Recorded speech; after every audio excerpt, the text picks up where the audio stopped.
तो देखिए बच्चों, हम लोग पढ़ रहे हैं चैप्टर नंबर 6 जिसका नाम है विद्युत परिपथ। विद्युत परिपथ। अब इसमें अभी तक हम लोगों ने पढ़ा था कि किसी दिए गए प्राथमिक शेल का आंतरिक प्रतिरोध ज्ञात करना। फिर उसके बाद में हम लोगों ने पढ़ा था कि विभवमापी की सहायता से दिए गए दो प्राथमिक शेलों के विद्युत वाहक बलों की तुलना करना। अब आज हम पढ़ेंगे विभवमापी की सहायता से अल्प प्रतिरोध ज्ञात करना। अल्प प्रतिरोध, अल्प प्रतिरोध ज्ञात करना, ये है आज का टॉपिक, अल्प प्रतिरोध ज्ञात करना। देखिए, विभवमापी की सहायता से अल्प प्रतिरोध किस प्रकार से ज्ञात करते हैं। इसके लिए सबसे पहले हम एक प्राथमिक परिपथ तैयार कर लेते हैं। प्राथमिक परिपथ तैयार करने के लिए क्या कर देते हैं, विभवमापी के तार में एक श्रेणी क्रम में एक विद्युत वाहक बल EP का हमारा किसके सेल कुंजी K1 और धारा नियंत्रक RH को श्रेणी क्रम में जोड़ देते हैं। तो देखिए, ये विभवमापी हो गया, ये विभवमापी का तार ले लिया, ठीक है। इसमें एक श्रेणी क्रम में क्या करना है, एक विद्युत वाहक बल का सेल गया जोड़ देना यहाँ पर EP मान का, ठीक। इसी के श्रेणी क्रम में एक कुंजी जोड़ देते हैं K1 और धारा नियंत्रक लगा देते हैं यहाँ पर RH1, धारा नियंत्रक लगा देते हैं RH1। इतना करके ये प्राथमिक परिपथ हमारा तैयार हो गया, ठीक है। अब इसमें क्या कहते हैं, द्वितीयक परिपथ में जिसका अल्प प्रतिरोध जो ज्ञात करना होता है, उसके श्रेणी क्रम में एक ज्ञात प्रतिरोध, उसके श्रेणी क्रम में ज्ञात प्रतिरोध कैपिटल R को संयोजित करके इस संयोजन को धारा नियंत्रक RH2 कुंजी K2 व विद्युत वाहक बल E' से श्रेणी क्रम में क्या कर देते हैं, संयोजित कर देते हैं या जोड़ देते हैं।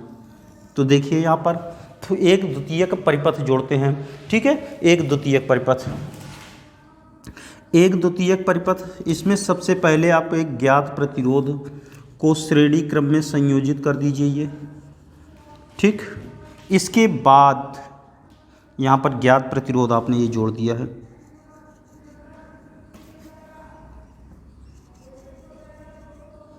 इसी के श्रेणी क्रम में एक आपको जोड़ना है अल्प प्रतिरोध, जिसका मान ज्ञात करना है, अल्प प्रतिरोध, ठीक। अब यहाँ पर ये आपका ज्ञात प्रतिरोध कैपिटल R है, ये अल्प प्रतिरोध स्मॉल r है, ठीक है। इसको इसी अल्प प्रतिरोध का मान ज्ञात करना है, ठीक। अब इसके पश्चात में यहाँ पर एक विद्युत वाहक बल लगा देंगे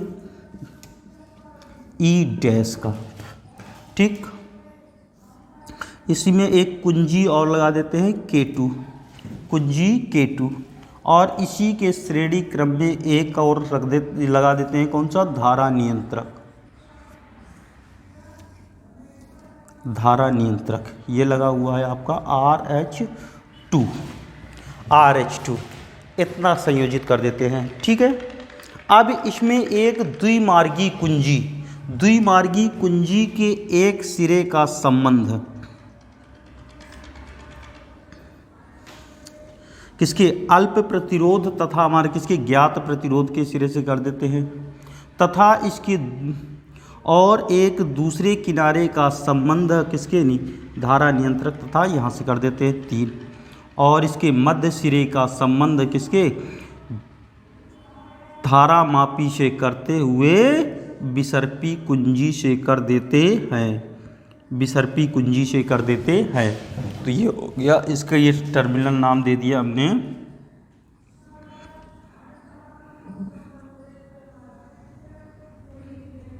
टर्मिनल 2, ये हो गया टर्मिनल 1, ये द्विमार्गी कुंजी, और इसका नाम दे दिया है AB।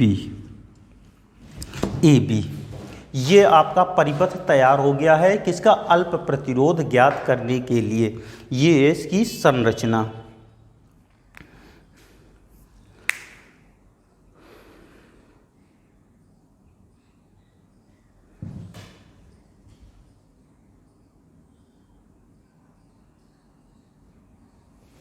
अब देखिए यहाँ पर सबसे पहले क्या बताया हमने रचना में सबसे पहले अपने कि इसमें एक प्राथमिक परिपथ तैयार करते हैं। प्राथमिक परिपथ विभव मापी के श्रेणी क्रम में हमारा कौन सा नहीं, विद्युत वाहक बल EP का एक सेल, कुंजी K1 तथा धारा नियंत्रक RH2 को श्रेणी क्रम में जोड़कर प्राथमिक परिपथ तैयार कर लेते हैं। ठीक है। द्वितीयक परिपथ में अल्प प्रतिरोध r जिसका मान ज्ञात करना है, उसके श्रेणी क्रम में ज्ञात प्रतिरोध R को संयोजित करते हैं।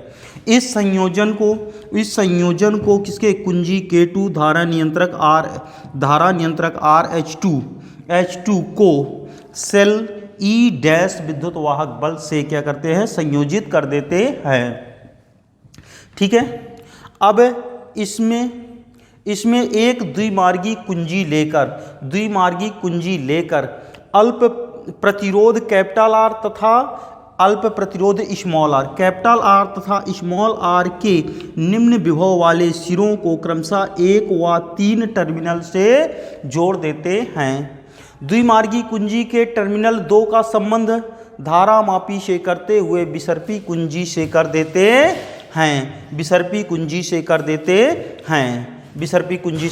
हैं। ठीक है।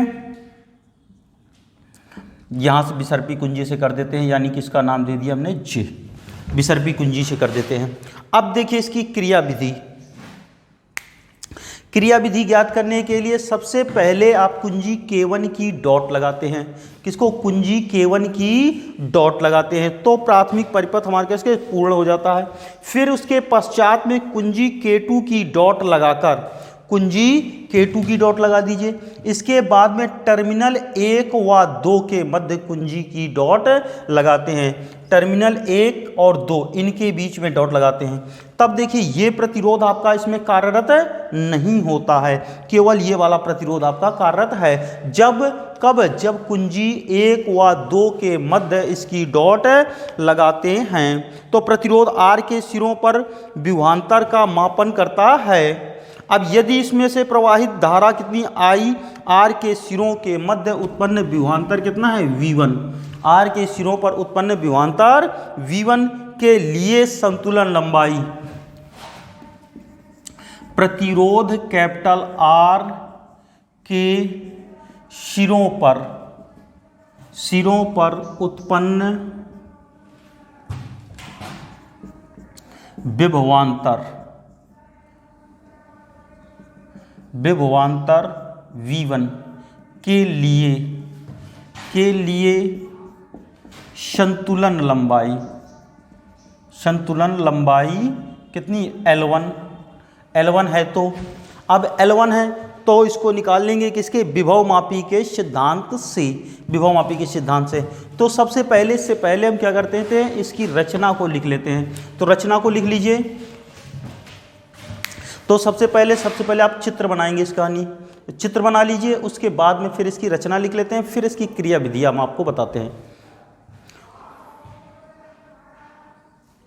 सर्वप्रथम विभव मापी के तार, अब इसकी रचना लिख लीजिए, चित्र बना लिया होगा आपने। इसके बाद में इसकी रचना लिखिए। सर्वप्रथम विभव मापी के तार AB के श्रेणी क्रम में विद्युत वाहक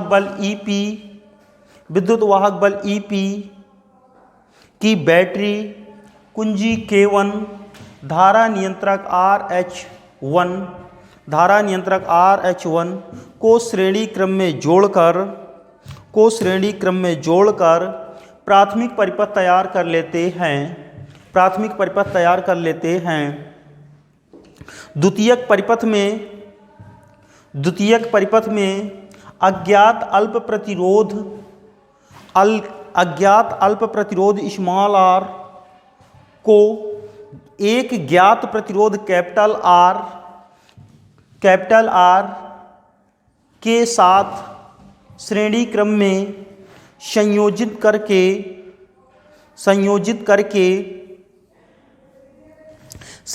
करके इसके श्रेणी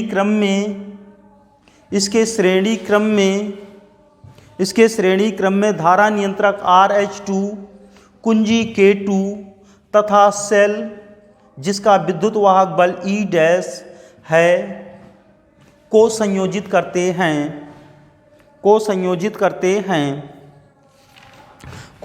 कर देते हैं।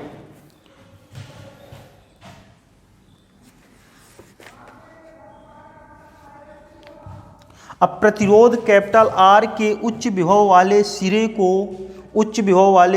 को विभवमापी के उच्च विभव वाले बिंदु A से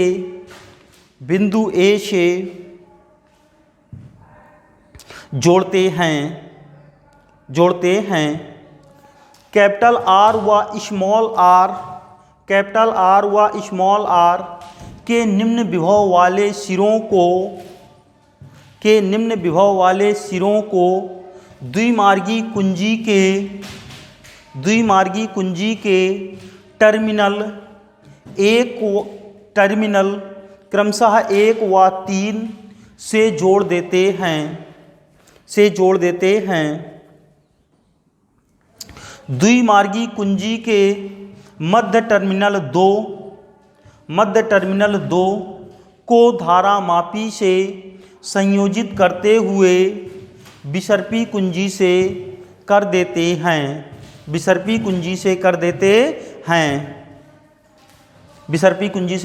हैं। अब इसके बाद में देखिए इसकी क्रियाविधि। तो क्रियाविधि के लिए क्या बताया मैंने कि सर्वप्रथम क्या किया है कि प्राथमिक परिपथ की कुंजी K1 व द्वितीयक परिपथ कुंजी K2 को क्या कर देते हैं, लगाते हैं, एंटी डॉट लगा देते हैं। फिर इसके बाद में टर्मिनल 1 व 2 के मध्य कुंजी की डॉट लगाते हैं, जिसके कारण प्रतिरोध कैपिटल R के सिरों पर विभवांतर उत्पन्न होता है। अब यदि मान लीजिए कि ये विभवांतर कितना है, आप कहानी कि V1 है, विभवांतर कितना है V1 है, तो इस विभवांतर के लिए संतुलन लंबाई L1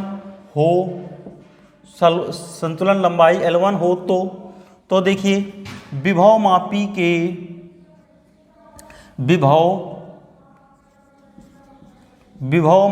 के सिद्धांत से तब विभवमापी के सिद्धांत से कितना आ जाएगा, V1 बराबर किसके आ जाएगा, x L1 के। यहाँ पर जो आपका x है इसका मान क्या है, विभव प्रवणता है x L1 के, ठीक है। यहाँ x विभवमापी के तार की विभव प्रवणता है। अब इसके बाद में देखिए ओम के नियम से V1 बराबर किसके आ जाएगा, IR के। V1 बराबर किसके आ जाएगा, IR के। तो अब यहाँ से देखिए इसका मान इन दोनों को इक्वल कर दीजिए तो कितना आ जाएगा आपका IR बराबर x L1 के। इसको हमने दे दिया समीकरण नंबर 1। समीकरण नंबर कितना दे दिया, 1।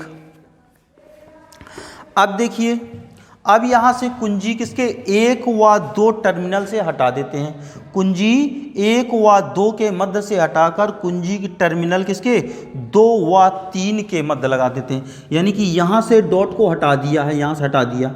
अब यहाँ पर हम डॉट लगा देते हैं, यहाँ पर ये, ठीक है। अब जैसे यहाँ पर डॉट लगाएंगे तो अब टोटल प्रतिरोध कितना, capital R plus small r हो जाएगा आपका। अब प्रतिरोध कितना आ जाएगा, capital R plus small r हो जाएगा। यानी कि इतना प्रभावी प्रतिरोध कार्य करेगा। स्मॉल r भी इंक्लूड हो गया, श्रेणी क्रम में जुड़ा है तो capital R plus small r होगा प्रभावी प्रतिरोध।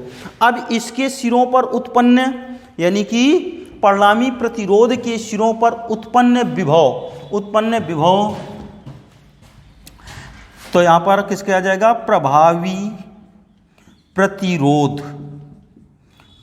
प्रतिरोध capital R plus small r के सिरों पर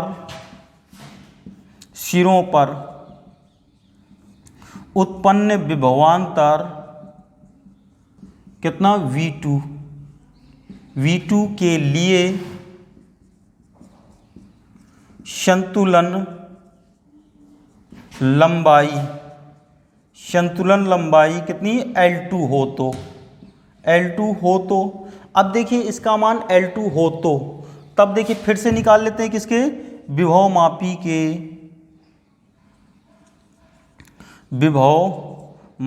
के सिद्धांत से, विभव मापी के सिद्धांत से। अब विभव मापी के सिद्धांत से कितना आ जाएगा, V2 बराबर आपका आ जाएगा XL2 के, यहाँ से XL2 के। अब यहाँ पर देखिए XL2 आ गया, जो यहाँ पर X क्या है, विभव मापी के तार की विभव प्रवणता है, तो विभव मापी के तार की विभव प्रवणता है। अब इसके बाद में देखिए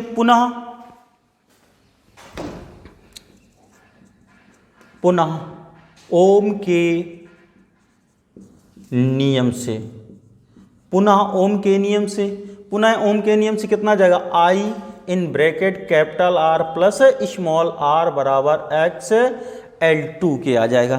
कितना आ जाएगा, XL2 के आ जाएगा।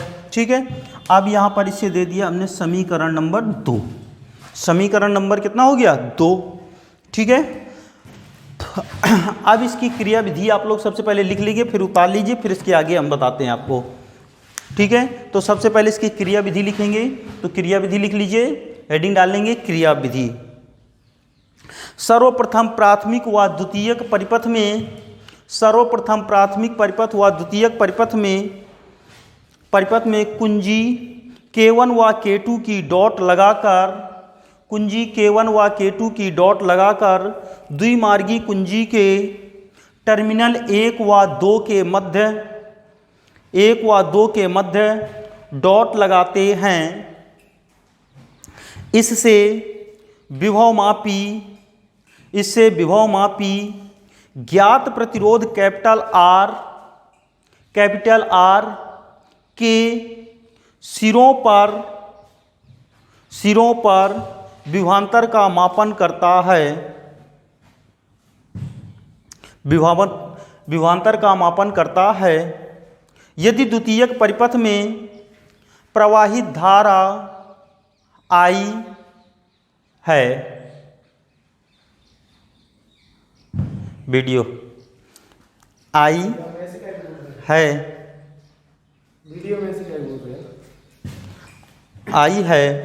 ठीक है, तब प्रतिरोध R के सिरों के मध्य, प्रतिरोध R के सिरों के मध्य उत्पन्न विभवांतर V1 के लिए संतुलन लंबाई L1 हो तो विभव मापी के सिद्धांत से, इसको नोट कर लेंगे।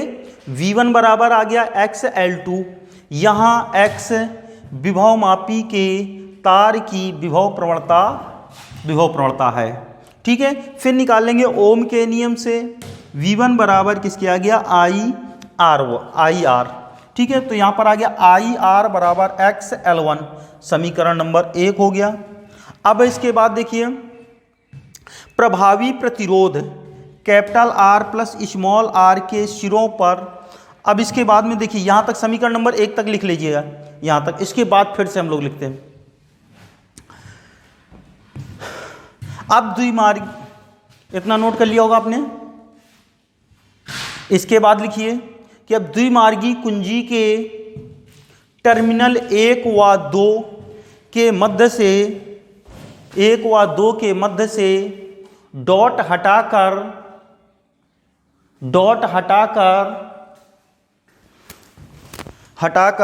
टर्मिनल 2 व 3 के मध्य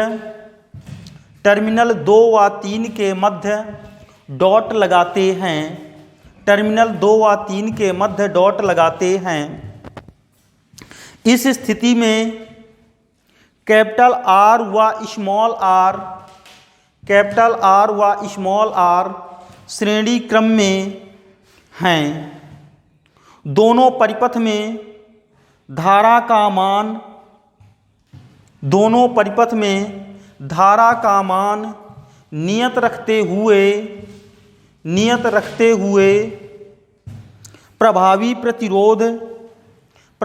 प्रतिरोध capital R plus small R के सिरों पर उत्पन्न विभवांतर V2 के लिए संतुलन लंबाई L2 हो तो, इसको नोट कर लीजिए, विभवमापी के सिद्धांत से V2 बराबर XL2, तो पुनः ओम के नियम से I capital R plus small R बराबर आ गया आपका XL2। यहां पर आ गया समीकरण नंबर 2। अब देखिए इसके बाद में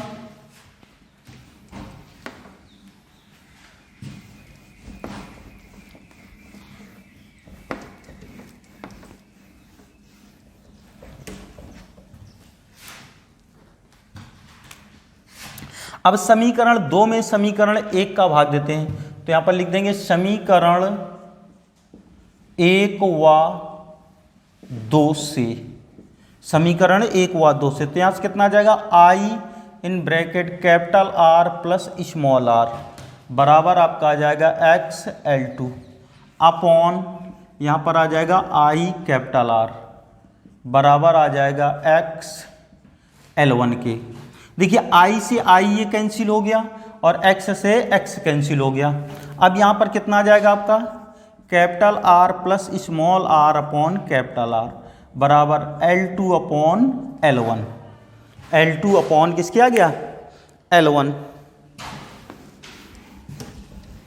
अब हमको ज्ञात क्या करना है, अज्ञात प्रतिरोध स्मॉल r का मान ज्ञात करना है, अज्ञात प्रतिरोध स्मॉल r का मान ज्ञात करना है। ठीक है, तो देखिए इन दोनों में अलग अलग भाग दे देते हैं, तो यहाँ से आ जाएगा 1 plus small r upon capital R बराबर L2 अपॉन L1। अब इस 1 को इधर ले जाइए, small r upon capital R बराबर L2 अपॉन L1 माइनस 1। अब इसको LCM लेके सॉल्व कर लेंगे, बटे आ जाएगा L1, L2 माइनस आ गया L1। अब देखिए ये कैपिटल R को इधर भेज दीजिए, तो यहाँ पर आ जाएगा स्मॉल r बराबर L2 minus L1 upon L1 in bracket capital R, in bracket किसके आ गया कैपिटल R के। तो इस समीकरण की सहायता से अगर आप लिखना चाहते हैं इसको नोट कर लेंगे और उसके बाद में एक लाइन यहाँ पर लिख देते हैं। ठीक है, तो सबसे पहले इसको नोट कर लीजिए।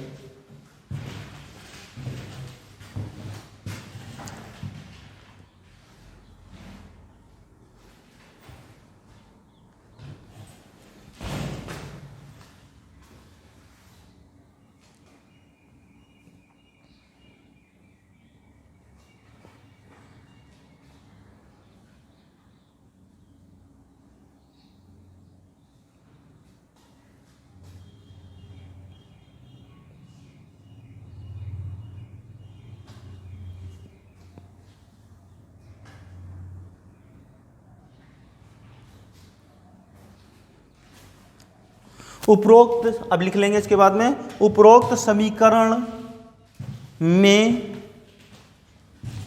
L1 L2 व कैपिटल R, L1 L2 व कैपिटल R के मान रखकर अज्ञात अल्प